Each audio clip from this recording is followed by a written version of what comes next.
attending. So basically, hang on a second.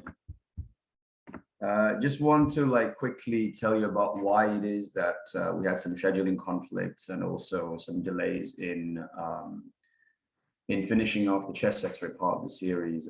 So basically, a couple of weeks ago, I went for a run, had a massive fall, completely inverted my left foot and had a massive sprain.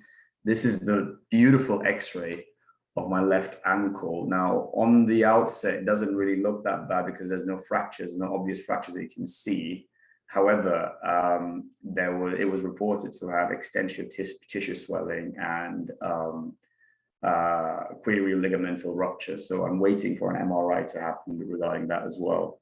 And if you don't think that this is bad, here are the pictures of it. It's completely massive hematoma pretty much everywhere. And if that wasn't good enough, I know that you can probably detect it from my voice, a bit of a sore throat.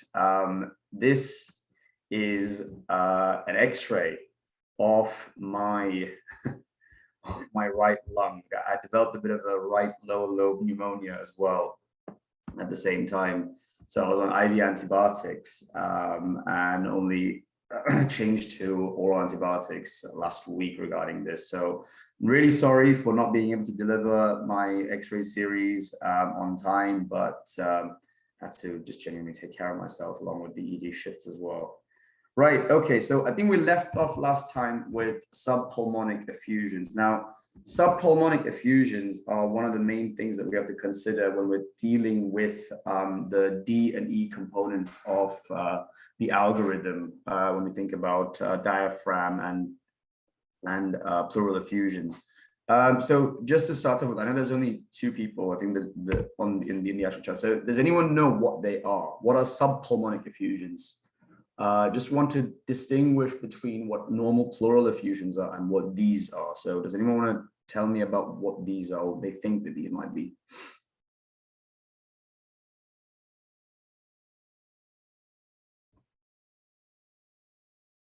No?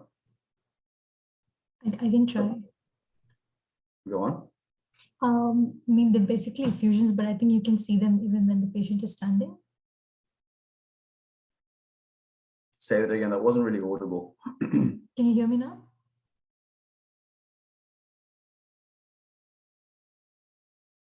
I can hear you just about now, yeah. Yeah. I think they're just effusions that you can see even when the patient is standing. I'm not sure. Yeah, basically, yeah, you're pretty much right on that. Effusions usually on a standing PA or AP X-ray, if you're able to see costophrenic blunting or cardiophrenic blunting, you know that there is significant fluid buildup in the posterior part of the pleural space. Subpulmonic effusions are a bit of an exception because they are technically fluid accumulations between the base of the lung and the diaphragm. However, the difference here is that they don't really track up the pleura. So because of that, you don't really find any classical radiological findings of costophrenic blunting, of cardiophrenic blunting. You don't really see any of that at all. So because they don't really follow the general outline of the pleura. That is why they're known as subpulmonic effusions, because they're just underneath the lungs itself, but they look like they are pleural effusions.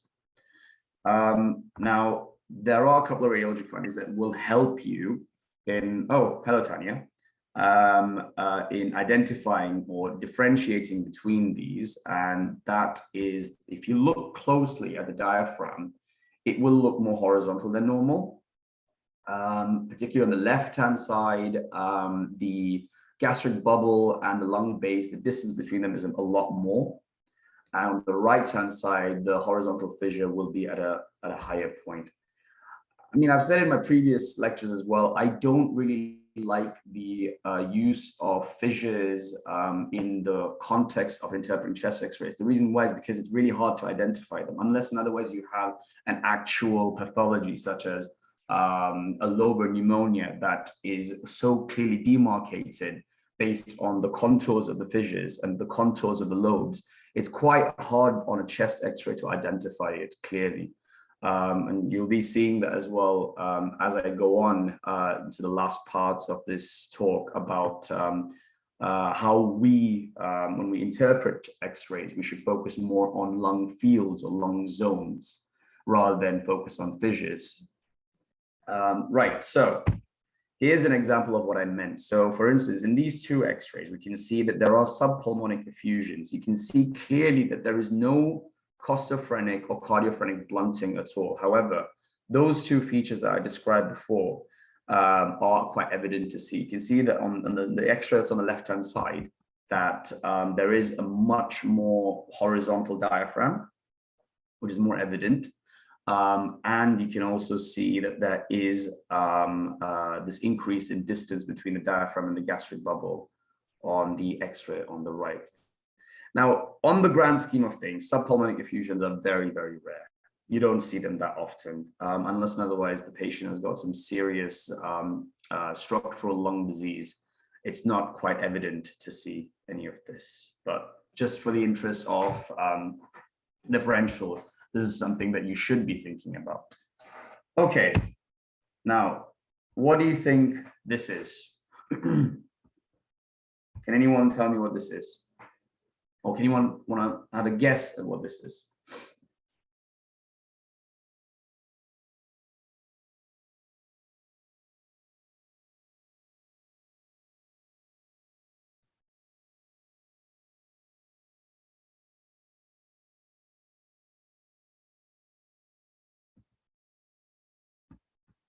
Anyone? It's okay, have a guess. Write on the chat box if you're too shy to talk.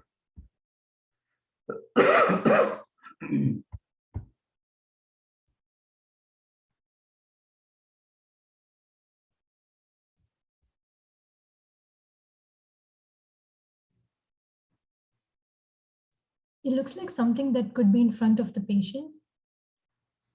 Okay, it could something that what might be in front of the patient? What do you think?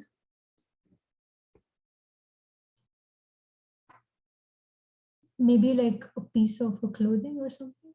Not sure.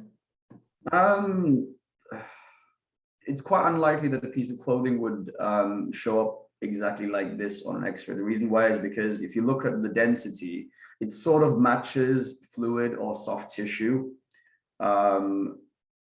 in comparison to the rest of the X-ray. But I'll just put you out of your misery. It is basically a trick. It is something known as a pseudotumour. Okay. Pseudotumors are basically just fluid collections, or it can even be blood as well, that are well localized, and they give the appearance of a huge, T3, T4 kind of tumor present in the lung. But in reality, it's nothing to worry about. We can easily drain them, we can easily manage them as well. Usual symptoms of the patient will feel a shortness of breath, some pleuritic chest pain, but on an X-ray, it's quite obvious we can easily do it. They won't have any classic red flag symptoms such as unexpected weight loss, hemoptysis, and they won't have any of these risk factors potentially of excessive smoking or drinking or anything like that. The main thing over here to note is that they're usually well localized, they are well bordered, and at the same time, they're localized to where the fissures are. So in this case, you can see that it is more likely to be at the boundary of the right horizontal fissure. Okay, right. Next thing. Okay, what do we think about etiologies for this, by the way? First of all, there are way too many. Okay, for pseudotumors. It's very hard to distinguish on an X-ray on what it is. I think I've already described that as well. But the main thing is it can be transudative or exudative. So this is basically just a simple etiology formula for any effusion itself. Does anyone know what transudative is?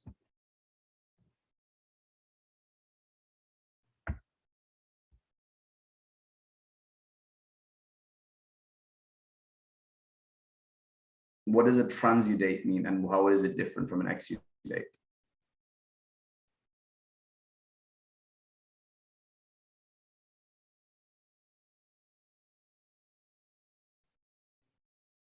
No?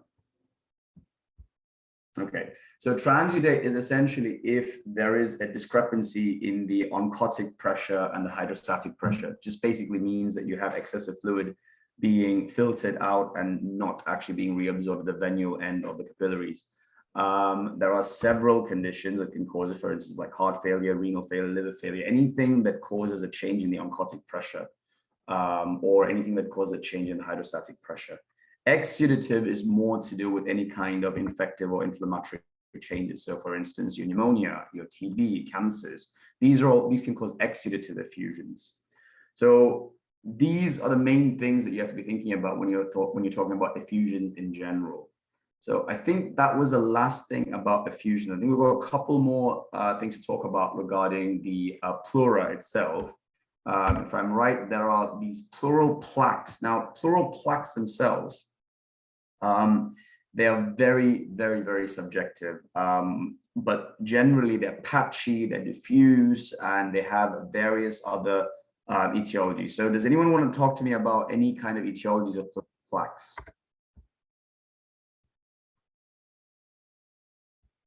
What diseases, what can cause pleural plaques, or what can present as pleural plaques?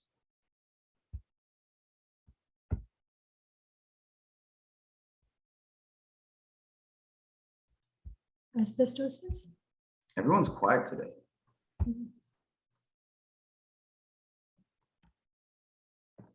Go on, don't be shy. Someone's put a chat in. Okay, asbestosis, that's one, yeah. Not the main cause, but remember, what is common is common. But yeah, asbestosis can definitely present as pleural plaques as well, definitely. But generally is scarring. So for instance, prior infection, prior hemothorax. We can also think about radiation-induced plaques, or previous malignancy. So these are the most common things that can cause pleural plaques. Asbestosis is something that we are sort of phasing out, and you find that more in older people than in younger people, because after we found out that asbestosis is quite bad for the lungs, we don't really see that in sort of middle-aged individuals anymore.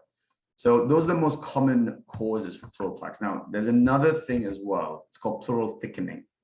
Does anyone want to have a guess as to what there might be, or what can cause pleural thickening?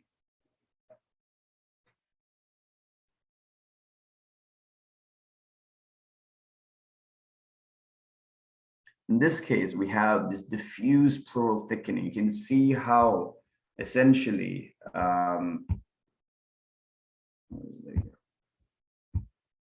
the whole of the costophrenic and the cardiophrenic angle is just completely thickened with pleura. You can see that they're all like intertwining over here. The right hilum is just entirely gone. How or what could cause something like this? Yep, it could be a pneumonia, you're right.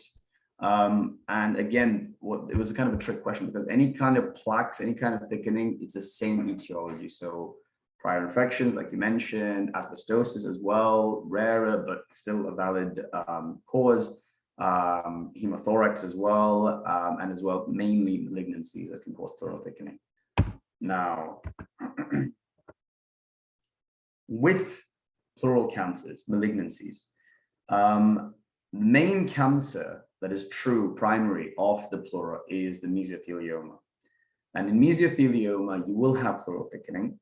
You will have the pleural fluid as well, so more of a transudative fluid in this case rather than an exudative fluid.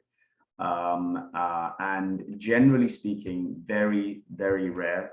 It should generally be a diagnosis per exclusion. It's not really something that we can see in every day, and usually it comes up as more of a secondary condition due to as a metastatic disease by continuation or by bloodborne means rather than anything else. So a simple example would be something like this, where you can see that there is a lot of thickening, particularly over here. You completely lost the pleura over here. You can see how much more raised the pleura is over here, and this general patchiness over here. All of this is just anterior pleural thickening that we can't really distinguish anymore. As is with many of the cases in chest x-rays, you do have to pay attention to the history and the context at which the x-ray itself was requested in. Okay, fine. So what is this? This is an elevated diaphragm. Anyone want to talk to me about the causes of an elevated diaphragm? What can cause elevated diaphragms?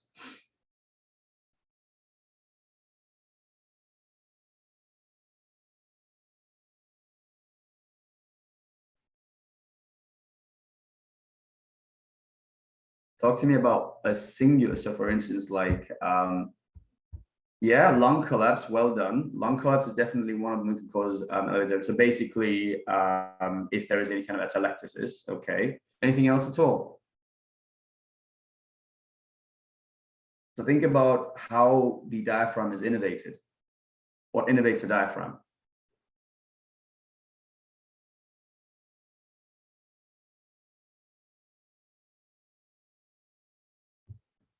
So for instance, if you have any kind of phrenic nerve palsy, exactly, yeah, so phrenic nerve palsy. Another reason in this case might be because of there being a hepatomegaly or a splenomegaly if it's the contralateral side. So these are the main causes of an elevated diaphragm. And again, this is something that you need to correlate clinically before you're able to see what the actual cause of it is.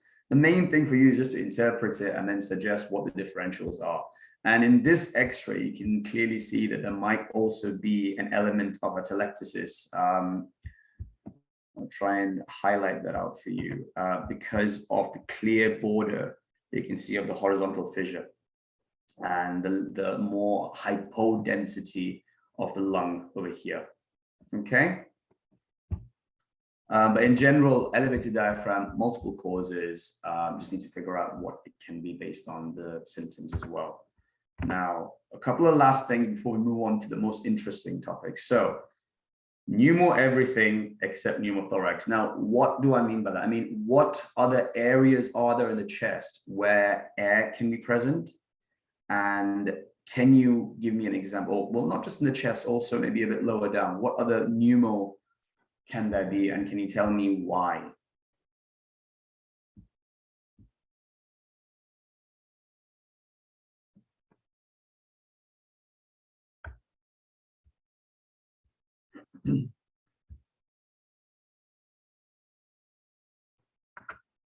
So the first one is the pneumoperitoneum. Okay. So the pneumoperitoneum is something that is sort of incidentally picked up on a chest x-ray. You usually don't really do a chest x-ray for pneumoperitoneum, but it's incidentally picked up. And depending upon the systemic symptoms that the patient might present with, you need to rule out if there is any kind of perforation. So if there is, classic infective picture, intense abdominal pain, it might be a perforated viscus at some point. But you can clearly see that there is some air between the diaphragm and the liver on the right-hand side. So these slivers are there. Now, if they're a lot larger, what else can be the cause, particularly if we're thinking about if this patient had a recent surgery? What else can cause, what specific types of surgeries can cause an extensive pneumoperitoneum? Particularly this form of operation requires large input of air into the abdominal cavity.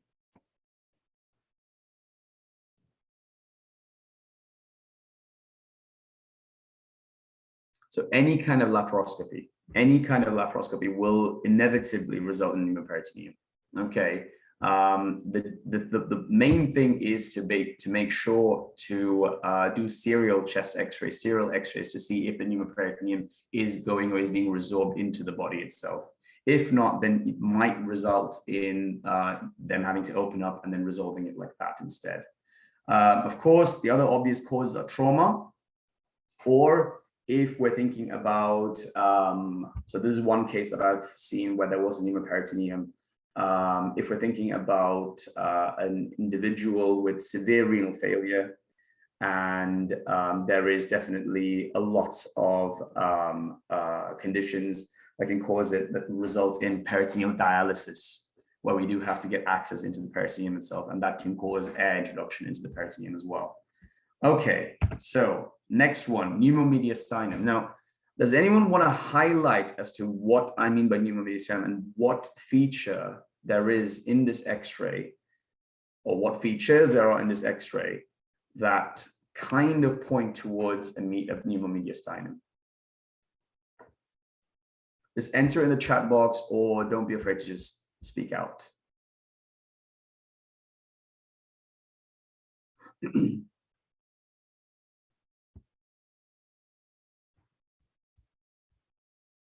Anyone?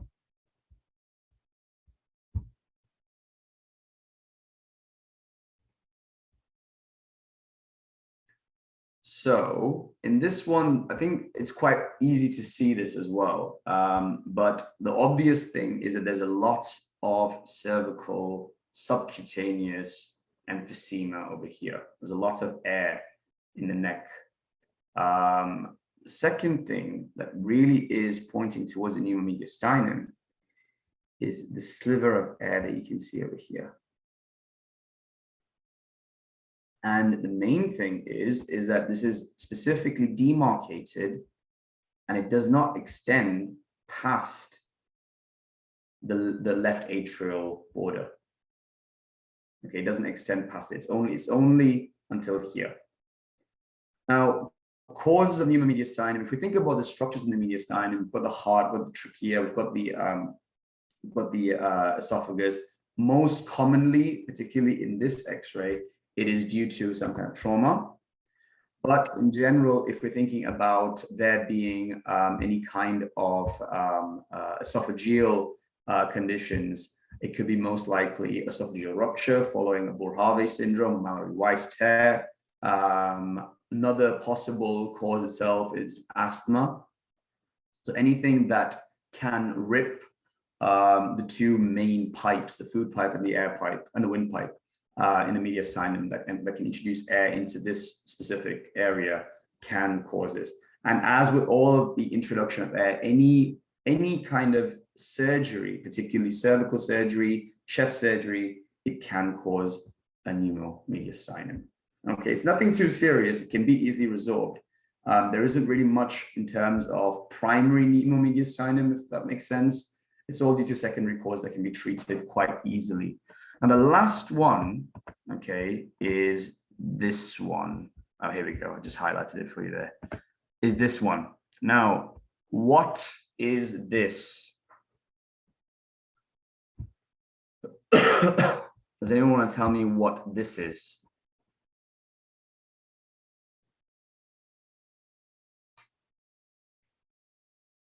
It is quite a rare condition. It's quite a rare symptom, it's quite a rare sign. But nevertheless, it can be something quite deadly in, I'd say, frail individuals, particularly who have multiple comorbidities. So obviously the differentials will be pneumomediastinum because it does look like there is air in the mediastinum. However, this is a pneumopericardium. Very rare, but the key difference between this and the previous picture over here is that in the pneumomediastinum, the air itself is limited all the way up till the left atrial border. However, here you have air going all the way around the heart. Can't really see it in the lower left borders of the heart, but you can see that there's air present both in the right cardiac silhouette and in the left cardiac silhouette, extending all the way up to the pericardium or the folds of the pericardium itself. Now, again, with any possible, in terms of etiology itself, it is most likely due to trauma. But if I give you the history of someone, particularly an ex-IVDU, who has injected himself or herself way too many times. Infective picture, so that means fever, generally unwell, hypotensive, progressively hypotensive, shortness of breath, respiratory rate of 30, comes up with an X-ray like this, or maybe not with a pacemaker, but you know, an X-ray like this, what we have to start thinking about is more to do with endocarditis or pericarditis, but in this case also in terms of the organism, a gas-producing organism, which is quite rare. It is quite a niche sort of condition. However, it is something that has happened before. Okay. And like with any, it can also happen after, for instance, a CABG, when they do have to open up the pericardial sac. It is something that we just have to be aware of, because it will inevitably cause pressure changes in the right and the left ventricle, mainly in the right ventricle, thereby it'll affect venous return, causing the symptoms of hypotension, causing the symptoms of shortness of breath, etc., etc. So I believe that's the last one about the air. Now, this is a bit of a trick. What do we see over here? Highlighted in that red circle. What do we see over there? What do you think that can be?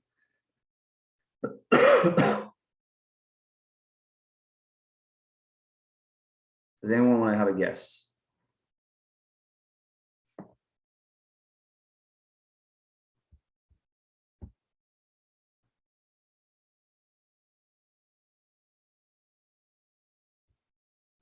So just to help you out, there is some air underneath the diaphragm, which is kind of pointing towards maybe the air present in the stomach. But in this case, we also have air behind the heart, or what appears to be behind the heart, but within the thoracic cavity. So what can this be? Anyone want to have a guess? Could it be a hernia? What kind of hernia? Sliding? Sliding hernia will be very, very, very, very small in comparison. So what you're talking about is, sorry? So it is a hernia, right? It is a hernia, but look at the amount of air that you can see.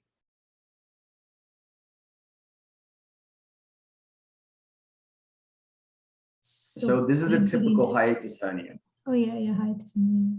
It's a typical hiatus hernia. Sliding hernias, rolling hernias, they are, I guess, in the context of hernias, particularly the ones that go through the esophageal opening in the diaphragm, they are technically termed as hiatus. But having said that, the hiatus hernia is where a lot of the stomach is present inside the thoracic cavity.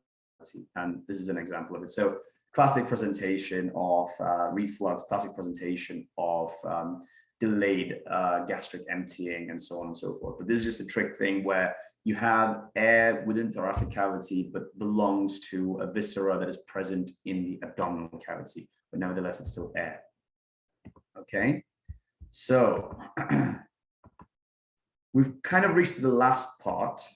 I went through A, B, C, D, E, and now the last one, so lung field. So as I mentioned before, when it comes to chest x-rays, I mean, it depends upon how you want to interpret. There's no correct way to interpret it, but when you're trying to interpret, it's best to split the lung into fields or zones rather than into the respective lobes, because the fissures are quite hard to identify unless there is clear-cut pathology surrounding them. So in general, when we're talking about fields, we talk about two main types of pathologies, and we choose to describe them so because of the areas of the fields that are affected. You have focal or you have diffuse. Now, focal pathologies indicate more towards specific areas of the lungs being affected. Diffuse is if it's patchy and it kind of is everywhere. Okay, now in terms of focal pathologies, can anyone tell me what they are thinking of? So I want you to categorize them into what you mean by focal pathologies. And at the same time, I want you to give me some examples of what focal pathologies might be.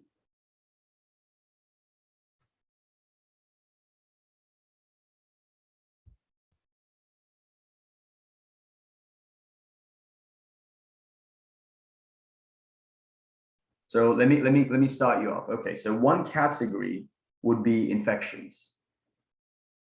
Okay. So infections such as, for instance, yeah, malignancy is definitely one of them. So lung carcinoma, just to build on that, it can be metastatic disease, it can be lymphomas. These are all these are all focal sort of presentations in lung fields. We then have infections as well, and infections can be pneumonia. So for instance, bacterial pneumonia, fungal, or it can be any kind of interstitial as well.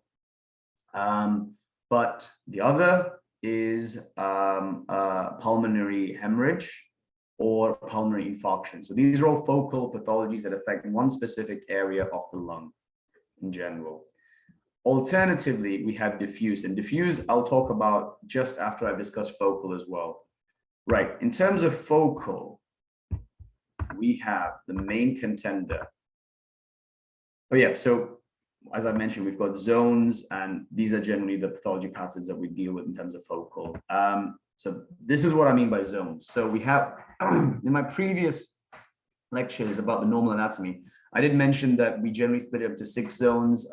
There is a bit of discrepancy, not discrepancy, but more like subjective interpretation to zones. Some want to have it as 6, some want to have it as 8 instead. Now, it's entirely up to you in terms of what zones you want to go for, but I sort of highlighted these as 8 instead, just so that you can have a clear idea when you want to interpret something and when you want to kind of locate something for the person that you're interpreting it for, it'll be better.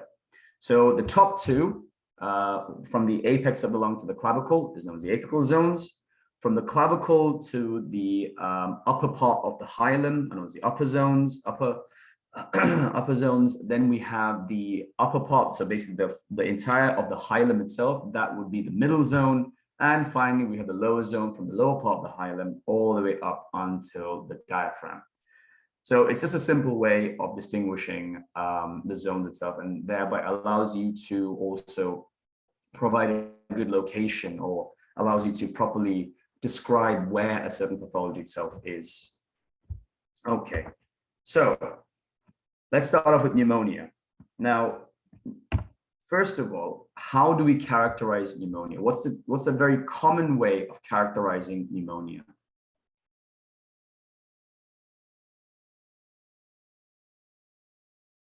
There are 2 very important main ways of characterizing pneumonia.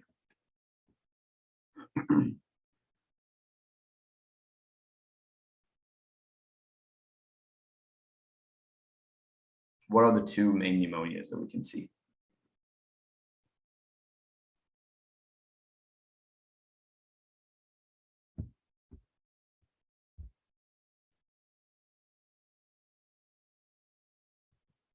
So you can see interstitial.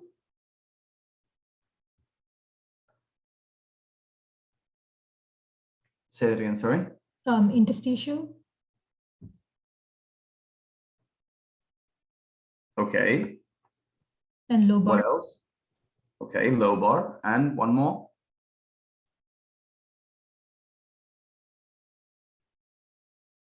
So the main things that we can see are usually lobar and broncho. Yes, there is other types of pneumonias, but in the context of focal pneumonia, we only deal with lobar or broncho pneumonia. Yes, there are others. We can talk about tuberculosis. We can talk about eosinophilic. We can talk about round pneumonia as well. But these in the context are essentially just subcategories of lobar. Okay. And they just have certain slightly different radiological patterns, but in general, similar in appearance and similar in etiology. Right. So they have their own radiological features, they have their own pathogens, and we have to recognize these differences. Now, it's not very easy to recognize the differences between lobar and broncho straight away. It does take some practice, but in general, just so that we can see it a little bit better, and I'm going to give you some x-rays for you to have a look at as well. I just want you to shout out really quickly if it's lobar or broncho that we're dealing with, and I would like you to also tell me if you can spot which lobe might be affected based on what you see. Now, in terms of lobar pneumonia, what we're actually looking for is if there is a homogeneous consolidation. Now, what do I mean by homogeneous consolidation? I mean, it is just one area of the lung that is affected. There is no spreading of that pneumonia to another lobe. It is restricted to the fissures, okay?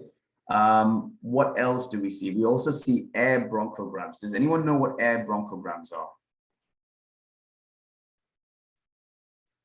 Air bronchograms are essentially just air spaces that you can see due to there being excessive consolidation of the actual parenchyma of the lung.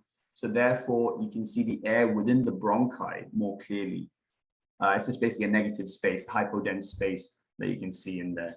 At the same time, in terms of etiology of lobar pneumonia, it's quite obvious. It's most commonly caused by pneumococcus, very rarely by Haemophilus influenzae, and other pathogens as well as Staph aureus.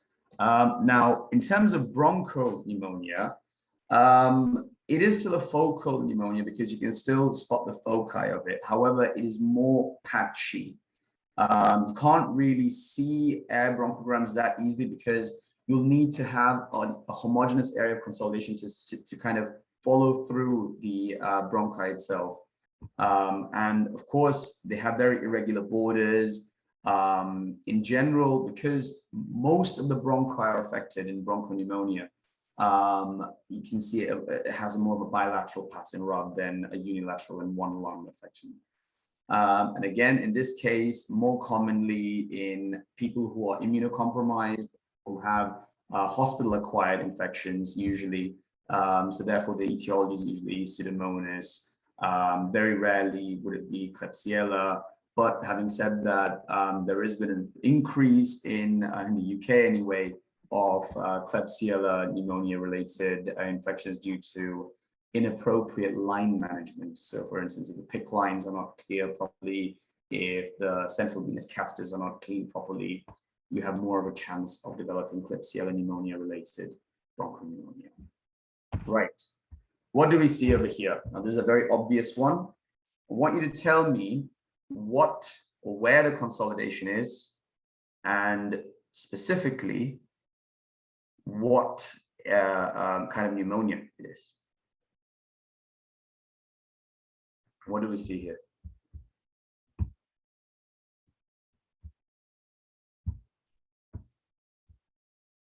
Just put it up on the chat.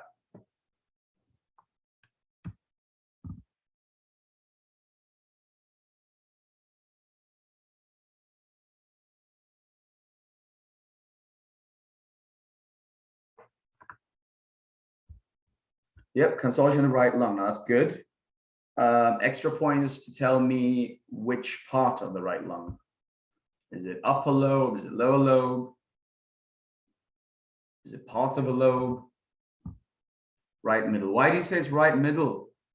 In fact, no. Kajal, why do you say it's right lower lobe? And Amy, why do you say it's right middle?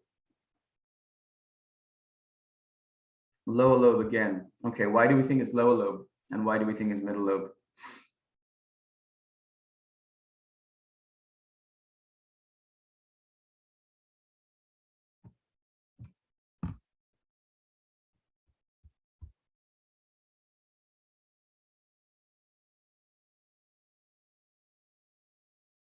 Right, I'll tell you the answer, and it is right middle lobe consolidation. The reason why it's right middle lobe consolidation is because you can't see. Yeah, it does have to do with the cardiac lining. I mean, there is definitely sort of a loss in the differentiation between the right side of the cardiac silhouette and the lung itself. However, in this case, because we're dealing with a focal pathology, because we're dealing with a lobar pneumonia, we have to think about the whole lobe itself being affected. Now, ideally speaking, if we were to get a lateral view chest X-ray of this individual, we'd be able to see that only the middle lobe is being affected, because if I'm going to point it out to you. Hang on a second. There we go. So over here, we can see that there's clear cut contour lines that kind of affect only this region here.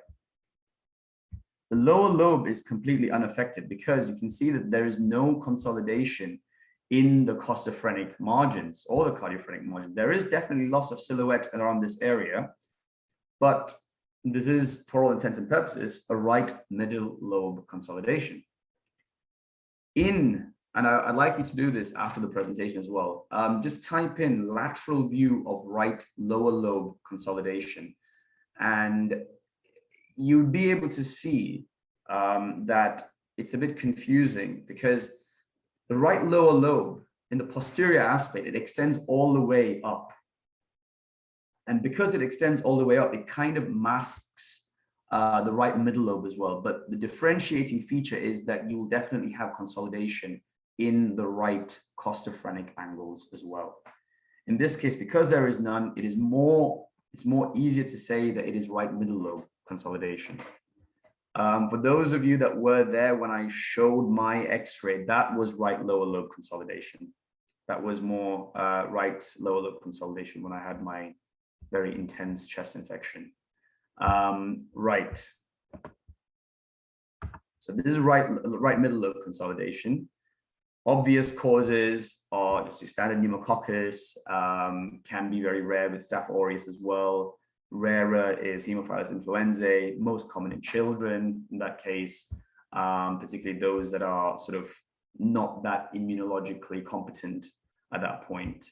Now, another thing that I want to point out, because you have it very, very good in this X-ray, is this over here. So this is what I mean as air bronchograms. You can clearly see that because of the increased consolidation in the surrounding tissue, we can see the bronchi more clearly. So these are air bronchograms. Right, okay, so next. What do we see over here?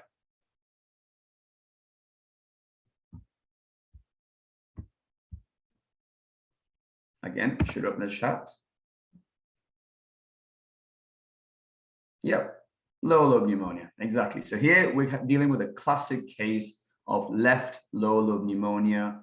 The reason why is because you have complete loss of differentiation between the left lower portion of the cardiac silhouette, the left diaphragm, and so there is no real clear-cut case. Here, if you were to do a lateral chest X-ray, you would see a slight uprise, particularly on the posterior aspect of it.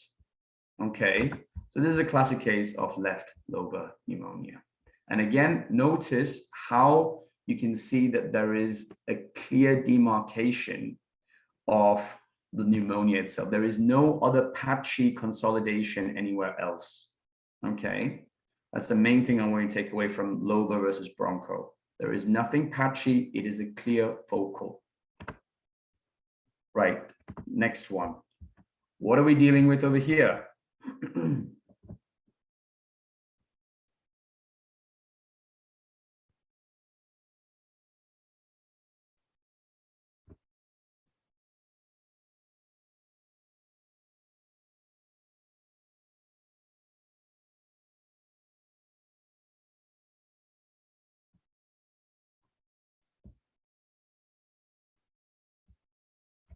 What's this? So let me start you off. So there's definitely bilateral pathology here. You can see that there's more of a patchy kind of indication, sort of here and there. There are a lot of mini consolidations, if you want to call it. For instance, over here, the hilar are more highlighted in this X-ray. There's definitely way more patchiness over here and over here. So in this case, what we're dealing with is a classic case of bronchopneumonia. So you can see how different bronchopneumonia is compared to your previous ones in terms of how much more diffuse it is and how much more the consolidation is actually not as easily picked up on a chest X-ray as well. And again, key differentiating thing is a history. in bronchopneumonia, most likely hospital-acquired pneumonia, most likely due to line contaminations or due to any kind of super bugs. So for instance, ones that are more resistant to your classic antibiotics, so like for instance, Pseudomonas aeruginosa or the odd MRSA as well. Okay. Right, next one. Pulmonary nodules. Now, does anyone know what the definition of pulmonary nodules is? What are pulmonary nodules?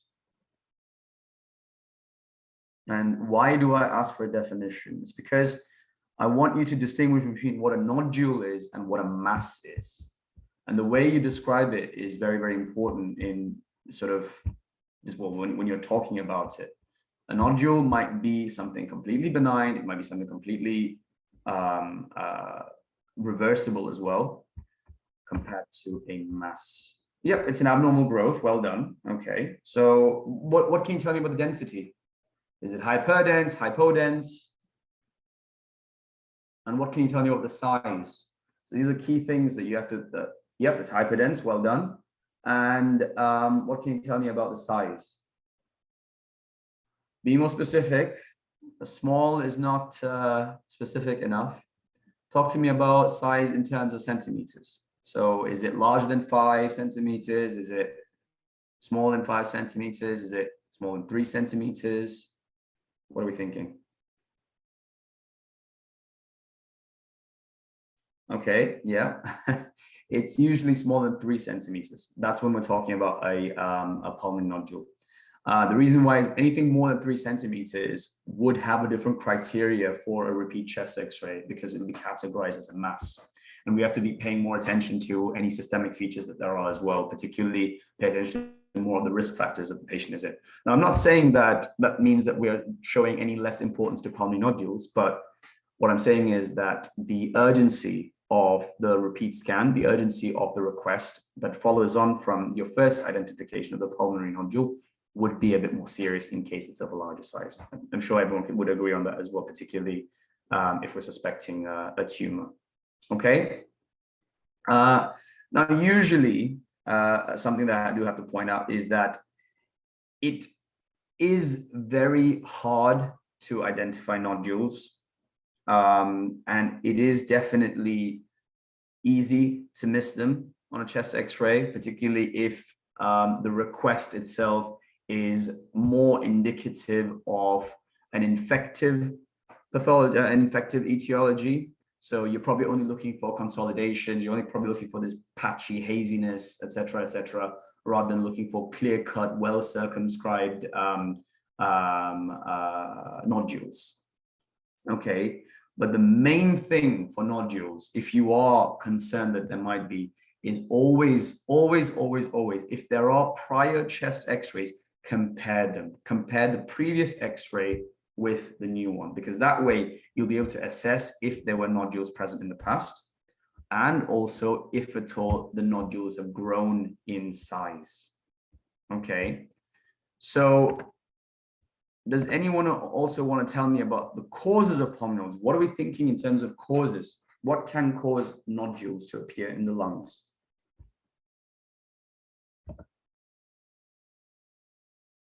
What can bring about hyperdense structures, well circumscribed structures in the lungs? Now, the obvious cause is, of course, cancer. That can be primary lung cancer. Yeah, any exposure to pollutants as well. So I guess what you're thinking about is potentially asbestosis, pneumoconiosis, that kind of stuff as well. Yeah, I mean, depending upon the risk factors, I'm talking about etiology, but the most common one that we generally think of if we see a hyperdense, circumscribed, well circumscribed, rounded lesion is cancer, particularly the risk factors point towards it. So like I said, small cell lung carcinoma, any kind of secondary metastasis if they have a previous history of colon cancer, or if we're thinking about lymphoma as well. Now, moving away from the cancer, the other etiologies are, like you mentioned, exposure to pollutants, so any kind of pneumoconiosis. I guess for that, you actually have to ask a little bit more about the occupational history. So for instance, if they work with birds, a farmer's lung, or if we're dealing with someone who works with silica dust, a coal worker works with coal mines coal. So these kind of things are kind of important to kind of determine if at all we're dealing with pneumoconiosis type pictures. In terms of infectious or inflammatory pathologies, there are very few. Things that come into my mind are mainly granulomas. So you have your caseating and non-caseating granulomas. And inflammatory would be, for instance, pneumonia as well. Very rare, but I guess the one subtype of lobar pneumonia known as round pneumonia, because it's so well circumscribed, usually presents in children. That would be another differential as well, depending upon, again, the symptomatic of the patient itself. And very, very rarely, if you want to go even further, and again, this is something very uncommon as well, would be a bronchogenic cyst. Okay, so that's what we're thinking of in terms of any kind of pulmonary nodules. Right. How would we manage them? Do we manage them at all? Do we do anything if we see any pulmonary nodules?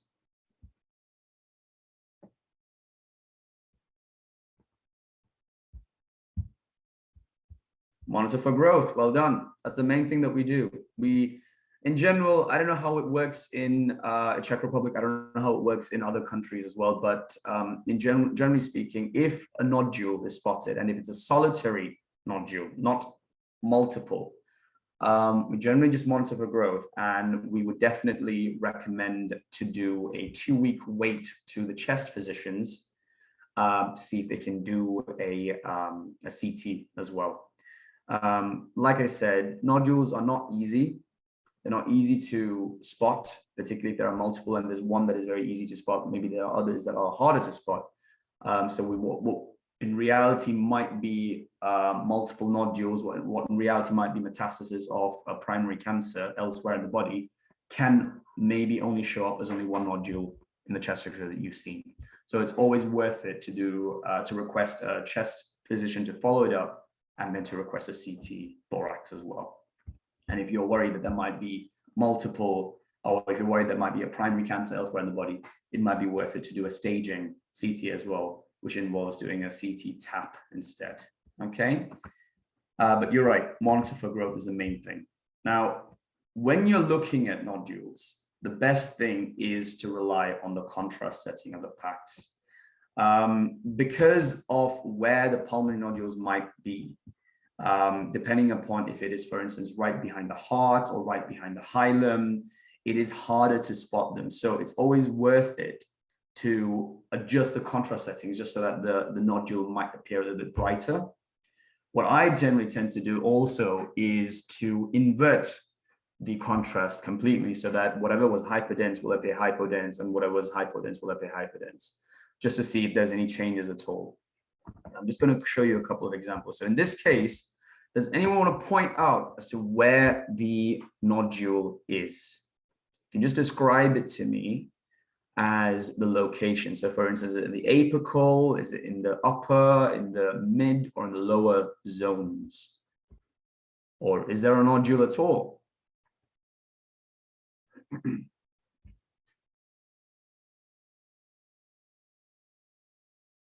So where is the nodule in this case? Right upper? Are you sure it's the right upper lobe? Have another go at it. Good. Left upper lobe, exactly. Now, again, it might not be as easy to spot, but if you were to, for instance, increase the contrast, you can see how much more clearer that is now to spot that nodule. So based on this, because it is of a decent size, we would need to run it for further evaluation. Okay. And you can see how much more better it is if we increase the contrast even more. Now, what do we have over here? This is something very, very rare to see, but in the off chance that you might spot these, what do we have over here?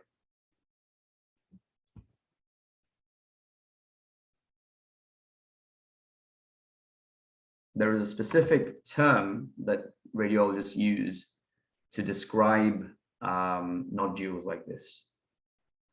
You're going into the pathology straight away. Just try and see what you see first, and then depending upon the symptoms, we can go into the pathology, into what might be the etiology of it. So what do you see just from your classic interpretation of the chest X-ray? What do you see?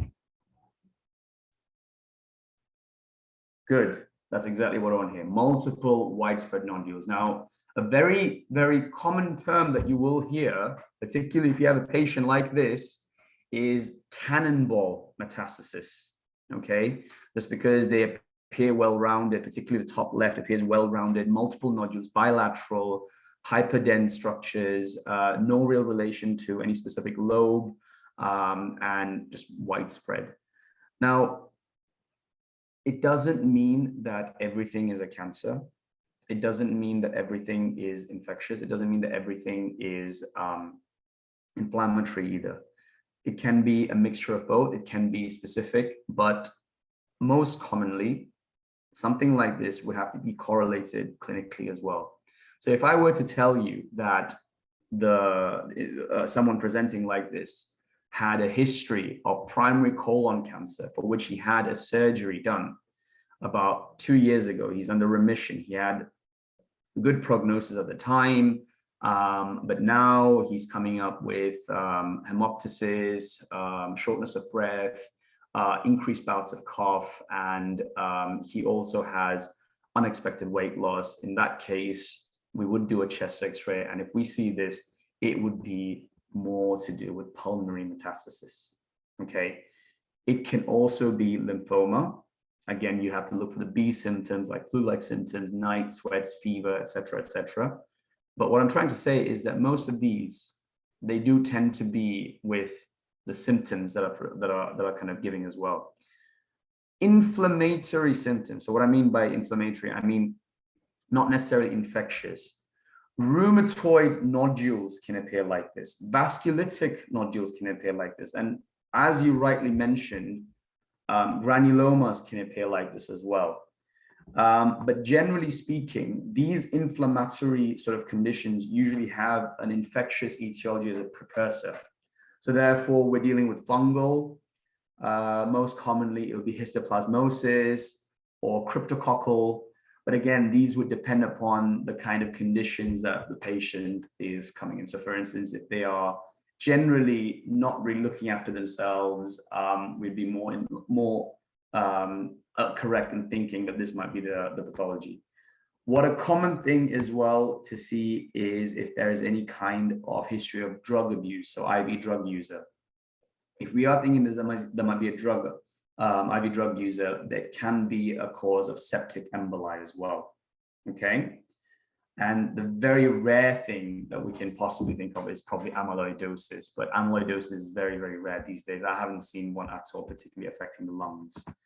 But like I said, cannonball metastases are quite common, and just correlate everything clinically to be able to identify what might be the cause. Okay, right. Cavities. What do we know about cavities? Basically, you have a reduction in the lung tissue itself due to the presence of certain cavities. Now, in terms of cavities, there are multiple etiologies. There's a lot going on, and there is a variety of pathological patterns that can develop from cavities. Not necessarily all of them are infectious, not necessarily all of them are to do with malignancies, and not necessarily all of them are caused by a specific pathogen outside. It can also be caused iatrogenically as well. Generally speaking, due to the loss of lung parenchyma, there is a rim of calcification around it. And Does anyone want to tell me about etiologies after I told you now about multiple causes? Anyone want to guess what the most common etiologies are surrounding cavitation of the lungs?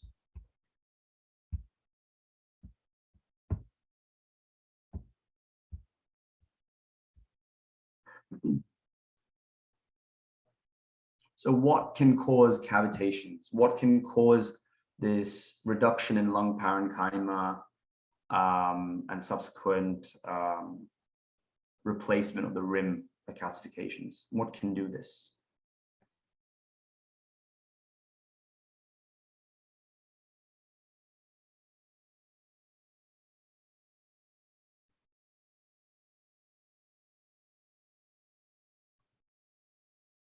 Anyone? Yeah, COPD reduces lung parenchyma, but COPD also would have symptoms of hyperinflation and emphysema kind of picture. So on a chest x-ray, yes, you might have hypodense appearances, but at the same time, you will have a very, very hyperinflated lung. There won't be any calcification rim around these areas either. So yeah, you're right. COPD will definitely reduce the lung parenchyma because of trapped air, excessive trapped air, because they might be CO2 retainers, but unlikely for them to have a calcification rim around it. So what I'm thinking in terms of etiology is your classic infective ones. So any kind of pneumonia that after resolution will result in the breakdown of the lung parenchyma. Now, I'm sure you know about this from pathology, but if there is a very bad chest infection, if there is a very, very bad bronchopneumonia, very, very bad lobar pneumonia, what tends to happen is that the white blood cells, in order to get to the actual pathogens, they have to produce elastase to break down the alveolar walls and then fight off the pathogens. Now, although that's a good thing because you are getting to the actual pathogens, it's also bad because it leaves a lot of scar tissue. And scar tissue is no good because the proper function of the lung will not be restored from it. And thereby it leaves these spaces, particularly if it's a large focal pneumonia, large focal or lobar pneumonia. And these spaces will then develop into cavities that then subsequently are well boarded off so that the bronchioles don't really divert air over there by the rim of calcification. So pneumonia is definitely one of the causes, not the most common one, unless in other words we're dealing with something very, very serious. But by far the most common one, I would say, particularly if there is a recent travel history, is tuberculosis. Particularly treated tuberculosis, where you have this classic presentation of a Ghosn complex and a cavity. And I'm sure everyone knows what a Ghosn complex is. You have the primary lung nodule followed by a subsequent lymph node that has been enlarged as well and appears hypertense due to the presence of the pathogen there as well. But in general, those two are the most common in terms of infectious. Other possible causes that come into my head would probably be a lung abscess that is resolved, sort of like an empyema kind of picture, or possibly granulomas as well, that once resolved, they leave behind a calcified rim. Right, so now without further ado, let's have a look at some of them. Oh, this is a classic example of a lung abscess, and you can see the huge, huge, huge calcified rim around it. And you can see how you have, let me just get the spotlight for you as well. Here we go. You can see how there's a huge calcified rim around this area. So in this case, we are dealing with the lung abscess because lung abscesses usually present with a massive cavitating lesion once they resolve themselves.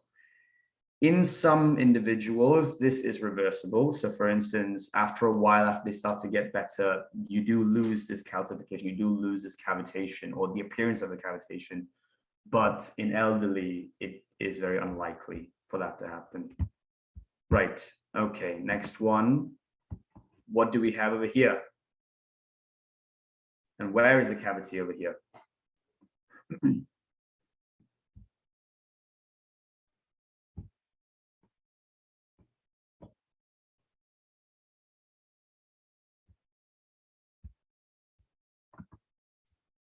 Yep, left upper. And again, this can be of, and what would you say the cause of this is, just by looking at it really quickly? What would you think the cause of it is?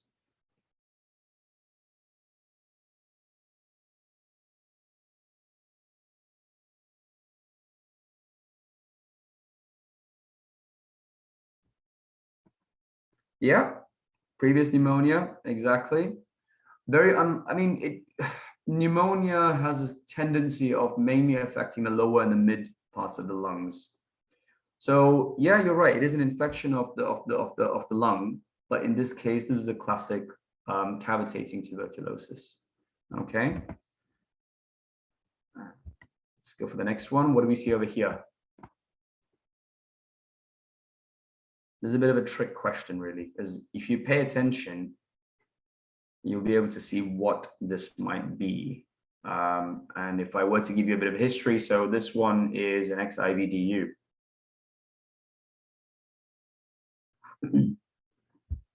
What I want you to pay attention to is obviously these are the most obvious ones, but then you have over here, over here, over here, a little bit over here. What are we dealing with over here? What does it look like?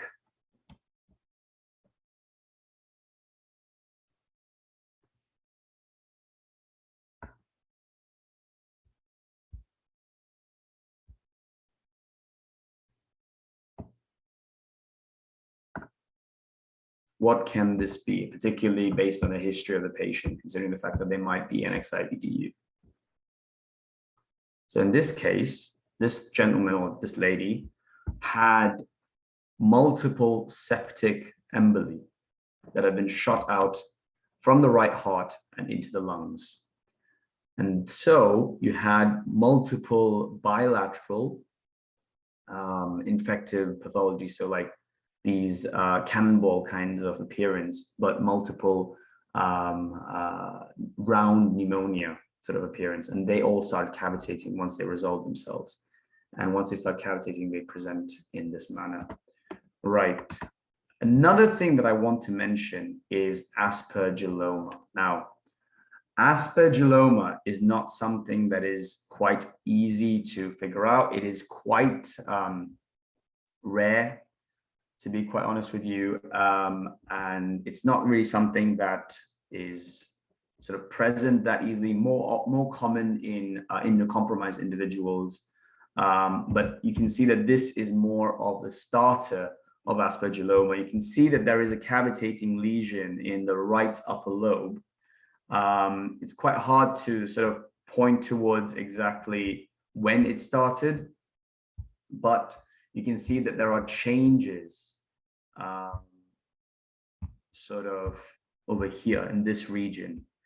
And aspergilloma is something that you do need to consider, particularly if you're thinking about a chronic cough, as well as if they have previous chest X-rays that show cavitating lesions. And if they do have multiple comorbidities. The reason why is because if an aspergilloma is if it's misdiagnosed, it can lead to serious complications, and by that time it might be too late. Okay, so start thinking about this as well in case they have previous cavitating lesions and they have a long-standing chronic cough to deal with. Okay, so that is the main sort of focal pathologies that you'll be experiencing as a junior doctor. Probably we've gone a bit more into the scope of it, to be honest, than what you'd be seeing in the hospital once you graduate.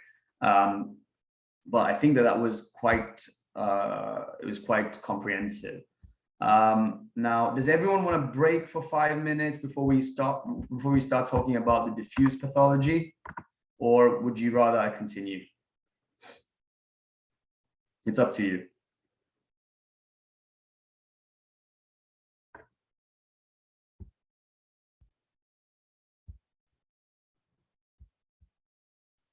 Should I just continue? Okay, fine. I'll continue then. I've heard Amy talk.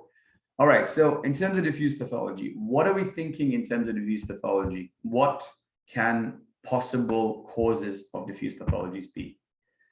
Main things: reduced lung volume, okay, hyperinflation, alveolar opacities, and interstitial opacities.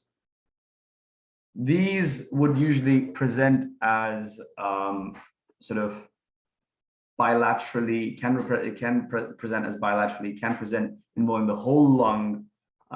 It can present as unilaterally as well. But these are some things that you need to distinguish between focal pathologies. The reason why is because the causes for these might be attributed more towards systemic etiologies. Okay, so let's go ahead with the with the causes itself. So like I said, with diffuse pathology, it's not easy to diagnose by chest x-rays, and you need to have a lot of clinical correlation and laboratory tests to be able to spot them.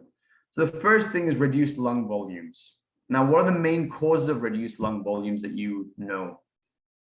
What can cause reduced lung volumes? So in this case, there's definitely reduced lung volumes. There isn't really good sort of lung expansion itself. Would COPD cause reduced lung volumes or increased lung volumes? Think about what COPD is. COPD is, it causes increased lung volumes. Yeah, exactly. Reduced lung volumes can be attributed to poor inspiratory effort. For instance, if at the time of taking the X-ray, if the patient was just not inspiring properly, they're just not listening to the radiographer. Yeah, obesity and scoliosis, absolutely fine. Yep. So fibrosis, you're talking about more about restrictive lung diseases, exactly. We can also go into technical difficulties. So for instance, like if the exposure of the X-rays were not adequate. And finally, what we mentioned before, subpulmonic infusions could also cause reduced lung volumes because there isn't an obvious case of pleural effusion at that point. So these are the main things of reduced lung volumes. Now, contrary to that, what do we see over here?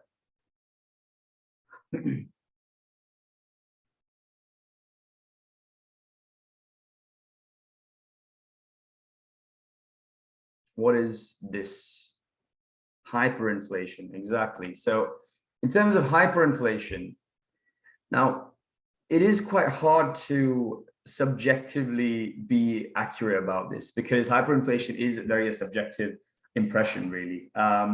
Mainly, hyperinflation is determined by the number of ribs seen. So if anyone remembers from my previous talk of what normal inflation is, you should be able to see the seventh posterior rib for it to be a normal inflation.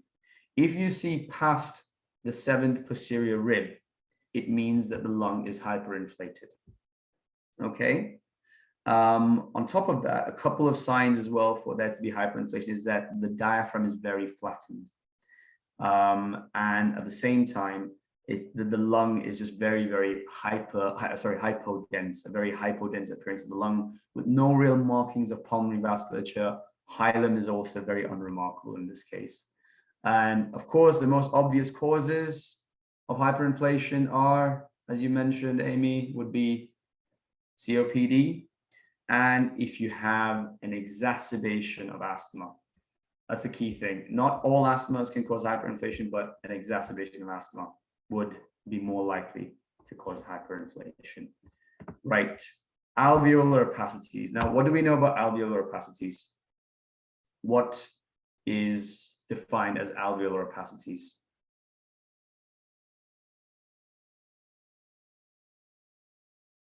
What do you think they look like mainly?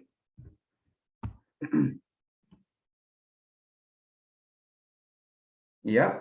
Okay, good. Ill-defined lines is right. Yeah, exactly.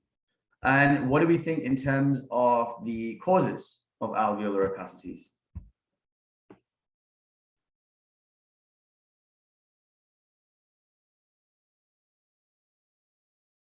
what can cause alveolar opacities? Yep, edema, pneumonia, exactly. The thing is, there is a multiple, the etiology is a lot. There's a lot of etiology for alveolar opacities. Generally, it's due to fluid accumulation. That fluid can be blood, pus, or edema. And it's really poorly defined margins as well, as you mentioned. But there are so many etiologies. Generally speaking, we distinguish between cardiogenic versus non-cardiogenic edema. Cardiogenic edema, usually caused by anything that causes congestive heart failure. Now, by that, I mean, if the person has got any exacerbation of a cardiomyopathy, if they have any kind of acute myocardial infarction, these would be more towards cardiogenic based edema. So anything that can cause CCF. This would be, I think the main thing over here is that there would definitely be an elevated pulmonary capillary wedge pressure. Does everyone know what that is? I'm just going to base that you know what that is, and if not, just find out a little bit more about it after the lecture as well. So cardiogenic pulmonary edema is usually due to an elevated pulmonary capillary wedge pressure. In contrast to this, we have non-cardiogenic edema. Non-cardiogenic edema is generally due to anything that causes an injury to the lungs. So for instance, any kind of lung injury, and particularly in younger individuals, any kind of acute respiratory distress syndrome. Now, the funny thing is over here, anything and everything that can cause a problem to the lungs. So this includes pneumonia, sepsis, aspiration pneumonia, pancreatitis that can involve the lower portions of the lungs, any kind of heat injury causing inhalational injury. Any of these can cause non-cardiogenic pulmonary edema, particularly burns as well. Burns can cause non-cardiogenic pulmonary edema as well. Now, the reason why we have to distinguish between these is that there are key differentiating features between these two types of edema, radiologically speaking. So the main things that we need to look out for are the following, okay? Air bronchograms, whether they're present or whether they're not present. Peribronchial cuffing. I'll explain to you what these all mean in the next couple of slides, because I'll be listing certain examples. And the main thing for you to note is also curly B lines. I'm sure you've kind of come across curly B lines in lectures in the past, but main thing is to identify them as well. So in this case, what do we see over here? So we can see that there is clearly an area of air bronchogram that you can see in the right lower lobe. You can see where the cardiac silhouette is. There's a bit of a haziness over there, and you can clearly point out there is some air bronchograms that you can see over here. Okay, so this is what I mean by an air bronchogram. I'm just going to highlight what these features are, and then after that, I'm going to tell you what is present and what is absent depending upon the type of edema that we're suspecting. Okay, so what is peribronchial cuffing? Now, these are peribronchial cuffings. Over here, we can see that there are some, I think I need to zoom in a little bit more, but here we go. So these are things that are called peribronchial cuffing. So essentially, it just means that the surrounding area of the bronchi, so the walls of the bronchi, they just buff out a little bit more. Okay, now in a cross section such as this, it'll look like two sort of coins in appearance. However, if at all we're talking about a longitudinal, it just look like two tram lines appearing. So this is peribronchial cuffing. In comparison to that, we have these. Now, these are your classic representations of curly B lines. Not very easy to spot, I have to admit. I was struggling quite a lot in spotting these as well. But essentially, if you want to define them, they are basically these faint sort of 2 to 3 centimeter lines. They're thin, they're horizontal, they kind of appear in the lower portions of the lungs. particularly towards the periphery. And essentially what they kind of represent is these interlobular septa. And they are very, very classical of cardiogenic edema, basically, if it's a cardiogenic etiology. Okay, so what do I mean by cardiogenic pathology? So these are the main differences, okay? In cardiogenic edema, we have a homogeneous distribution. Air bronchograms are quite rare when it comes to this. And the main thing here is that the peribronchial cuffing is common, curly B lines are common. Apologies for this, but the non-cardiogenic edema, you have a patchy distribution. Air bronchograms are common in this case. The peribronchial cuffing is rare and the curly B lines are rare. Now, there are two more features that you do have to pay attention to, but the reason why I haven't really highlighted these is because it's very subjective. And if you want, you can look into them, but I personally wouldn't rely on them to be the mainstay of differentiating between cardiogenic and non-cardiogenic causes of edema. I'd only look at these three as the main ones, particularly also in terms of distribution. Those two are cephalization and a bat wing phenomenon. I don't think cephalization is something objectively seen. Cephalization is basically where you have increased vascularity of the pulmonary vasculature. Again, it all depends upon the beholder at that point. If they think that they see more vasculature, that's fine. But in general, not really a true sort of reliable way. And the second thing is something called a bat wing sign. A bat wing sign is basically when you have bilateral perihilar sort of haziness that's then followed by lower lobe haziness as well. Again, not very common, not very indicative of either of the cause of cardiogenic or non-cardiogenic edemas. So I just left it out really. And I guess one thing that you could definitely draw back to is that in terms of cardiogenic causes of edema, there will more likely be cardiomegaly involved as well. Okay, so moving on, we have interstitial opacities. Now, interstitial opacities are very hard to diagnose. They have a multiple of pathologies. They are very, very sort of objective, I guess, or I should say semi-objective, because they do represent as three different types. The three different types are more of a, I guess, more of an objective way of naming them. The reason why is because in terms of alveolar opacities, we describe them as fluffy, or we describe them as cotton wool-like, or we describe them as cloud-like. And these are things that you generally do come by when you are trying to read X-rays, when you are reading the reports that the radiologists or the radiographers have put down. But in terms of interstitial opacities, they would use terms like reticular, as seen in top left chest X-ray, or you can see them as nodular, as seen in the top right chest X-ray, or you can see them as reticulonodular, as in the middle and the bottom chest X-ray.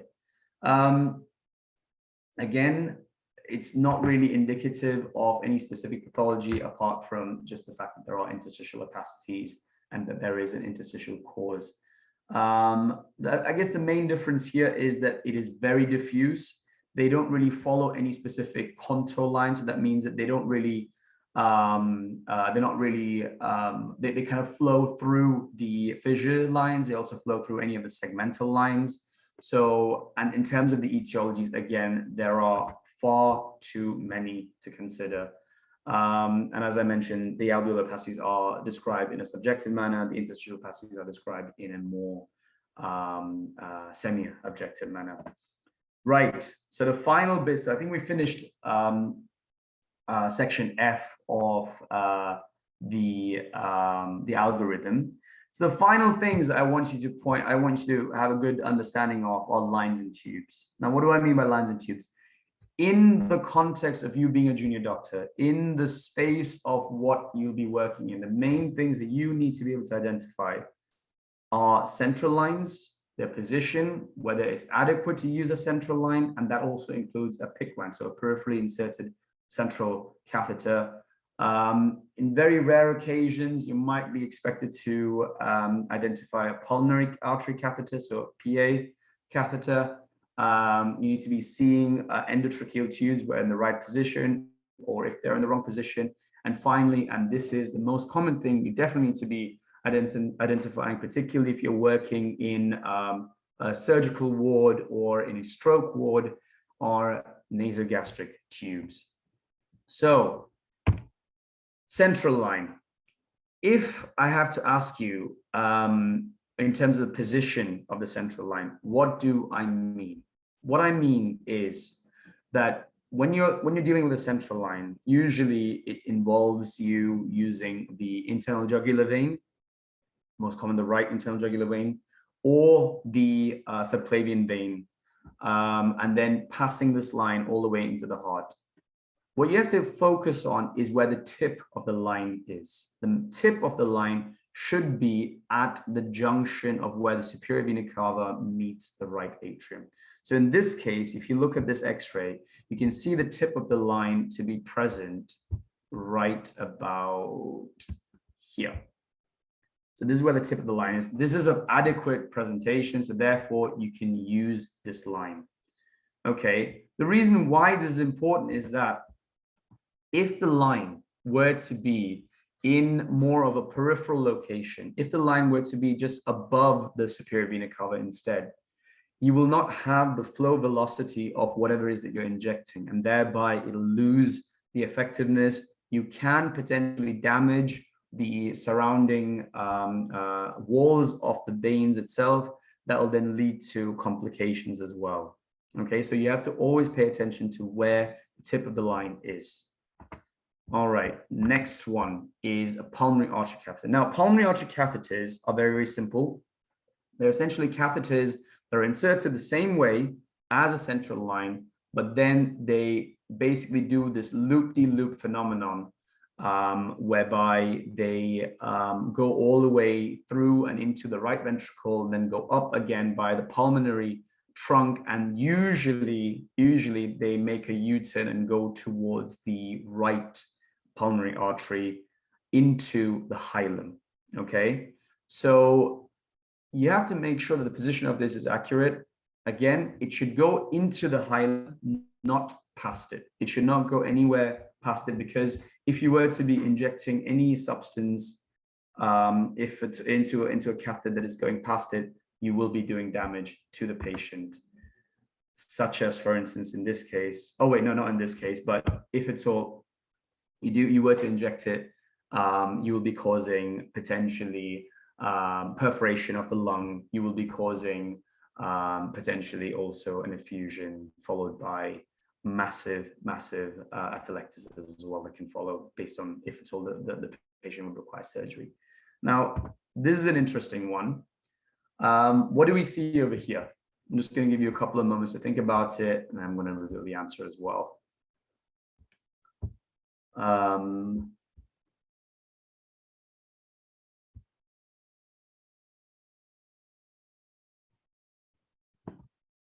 Anyone want to hazard a guess?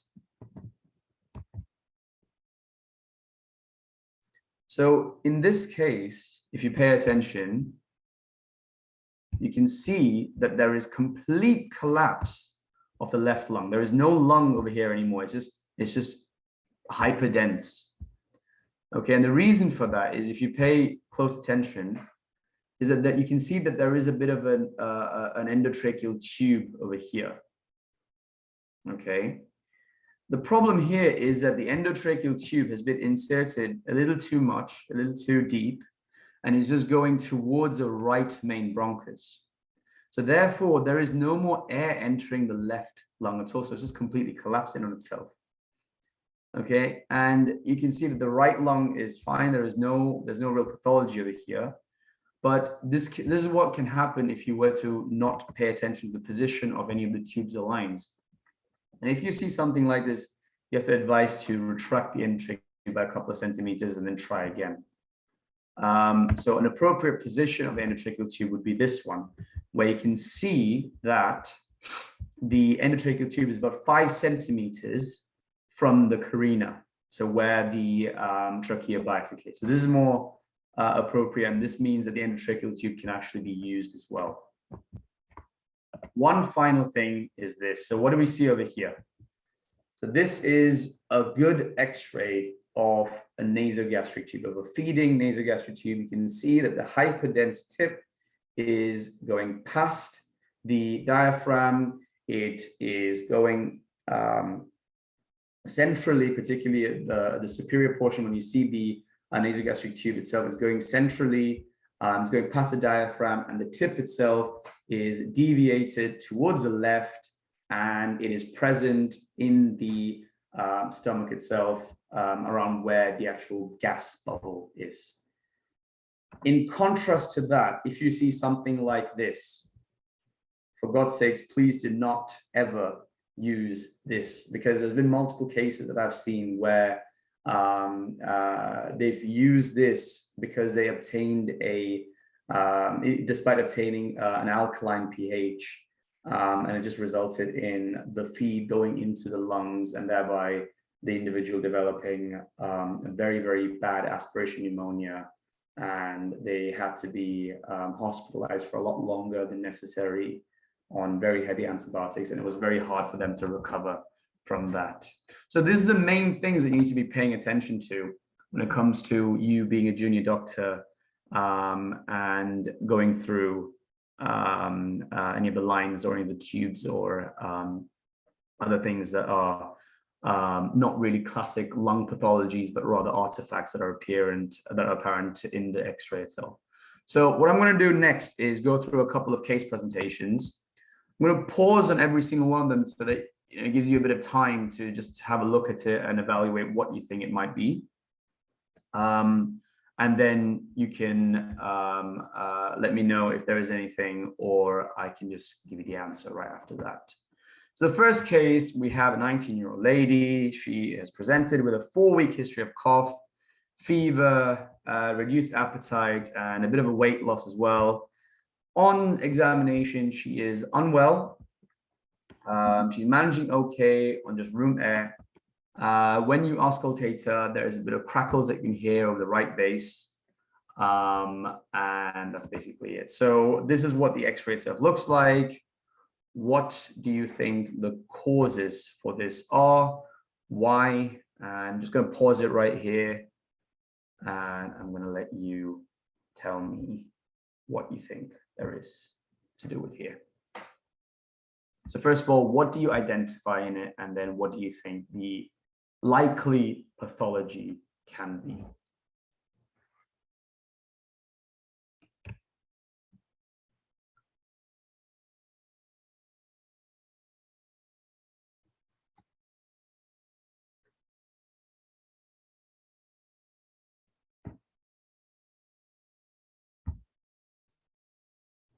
Right, so this is quite a common one. It is just a classic case of pneumonia. But like I said, in terms of differentials, you do have to be looking at the symptomatics as well. You have to think about malignancies, you can think about vasculitis, you can think about hemorrhage, infarction, so on and so forth. But given the history, it is indicative of an infective pathology. So pneumonia would be my top differential. As you can see, there's no cavitation. The shape itself is of classic localized focal pathology. It's quite localized in the in the right lower lobe. So therefore, I would say that there is definitely right lower lobe consolidation. Sorry, right lower lobe consolidation with you can even see a little bit of right maybe paratracheal lymphadenopathy over here on the top. So I guess in terms of impression, this would be a right lower lobe pneumonia, possibly a CAP. Now, if I were to say that this individual were to have a recent travel history abroad as well, what you have to start thinking about is probably a case of maybe tuberculosis as well as a differential, just so that you can think about what the right treatment options could be, particularly if you want to advise them as well. So this would be the lateral view of it as well. So here you can see how the whole of the left lower lobe is being affected, all the way up the posterior costophrenic recesses as well. Right, second case, you have a 38-year-old man, ex-IVDU, presenting complaint right now is hypotension. He also has respiratory distress. Vitals show that the heart rate is about 130, very hypertensive with AT/64 as a BP, very tachypneic with a respiratory rate of 30, saturating 92% on a 60% O2 input. On auscultation, you hear loud crackles, and he's also very tachycardic as well. And you do a quick x-ray, and this is what you see. Now, I know that this is one of the really, really poor x-rays. Just take your time. The main aspect, the main reason why I'm giving you this case is that I want you to think about the quality of the x-ray itself. See if at all there's anything missing. See if at all that you can find anything at all from that. So take your time with this, and I'll go through what I have found as well from this.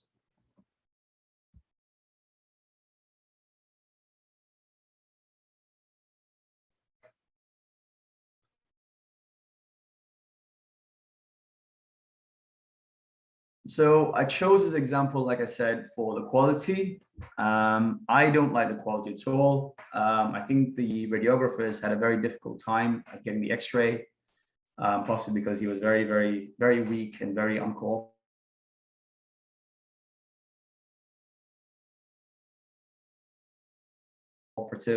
But it is a very film. There is marked rotation, both on, I think, two different axes. So you can see both the transverse, so on the Z-axis and on the Y-axis. The penetration is not very good either, because you can see that you can't really see the vertebra very clearly behind the heart. And the main thing is the x-ray does not appear to be valid either, because you really can't see the costophrenic angles, and you need to be able to see the costophrenic angles for it to be a valid x-ray. But nevertheless, you do have to interpret it because they're so poorly. And what we can see is, you can see bilateral patchy alveolar opacity. So we just discussed that. We can also see some effusions as well, because you can't really see the costophrenic angles. We just have to assume that there might be some effusions, particularly on the left-hand side. So we are dealing with something like that over here. And if we're thinking about alveolar opacities, as I mentioned, start thinking about if there's any cardiogenic causes, non-cardiogenic causes, most likely edema, if there's any kind of congestive heart failure, if there's any kind of acute lung injury, any ARDS. We've mentioned a range of pathologies for this.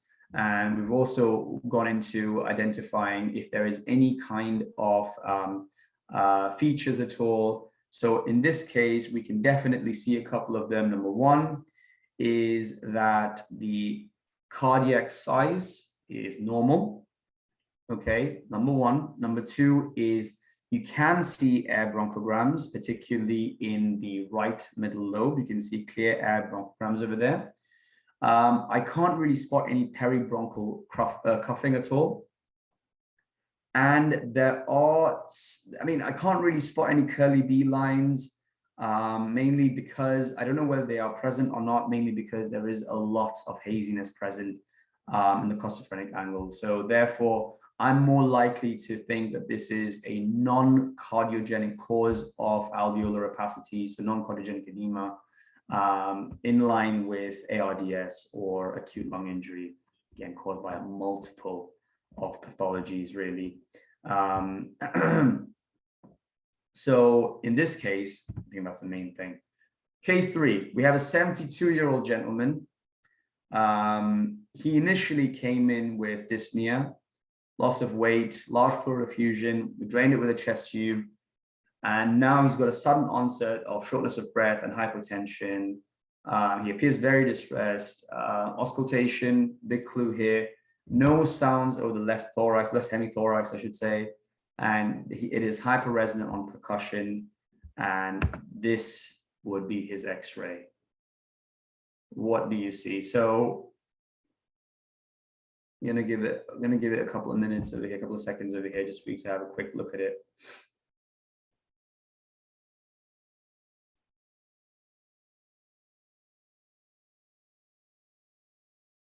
So as you can see, there is complete collapse of the left lung. And that would also indicate why there is no resonance or hyperresonance in the left lung. Or there's no hyperresonance in the left hemithorax, I should say. So in this case, I would assume that the pleural effusion that he had a chest drain in that was drained, and I think the chest drain has just fallen out. And what he's developed is a massive left-sided tension pneumothorax. You can see marked deviation of the mediastinum, to the right-hand side. And you can see that there's also a really patchiness in the right lung as well, most likely due to some kind of carcinoma causing secondary metastatic disease as well. So what I'd say is there's definitely a large right-sided pneumothorax with this sort of miliary appearance, more indicative of a secondary metastatic disease as well in the lungs, in the right lung. Right.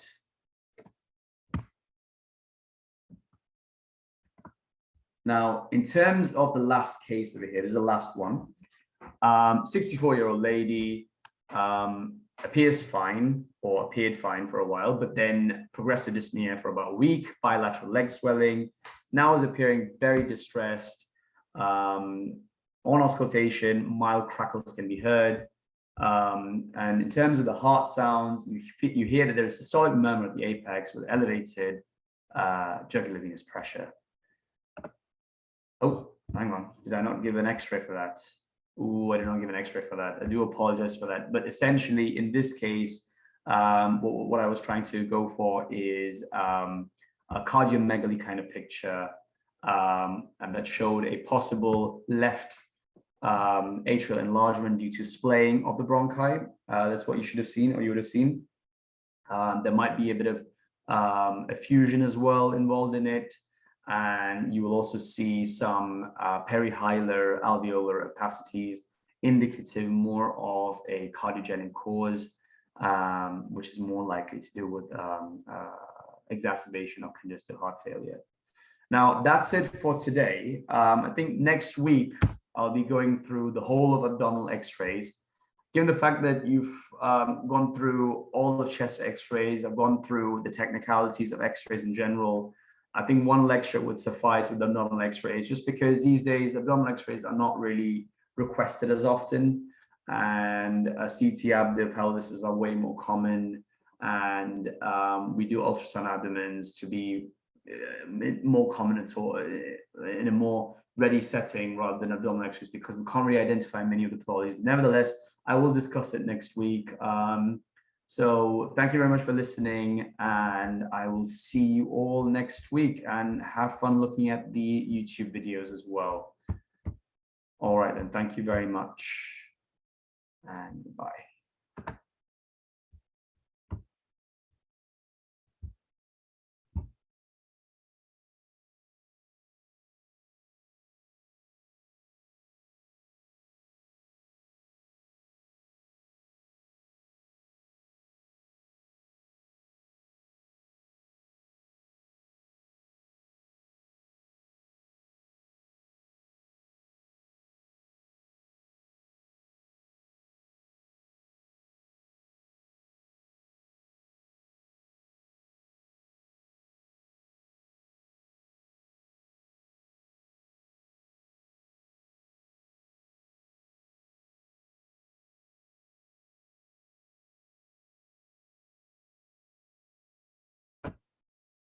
Hi, Kritika.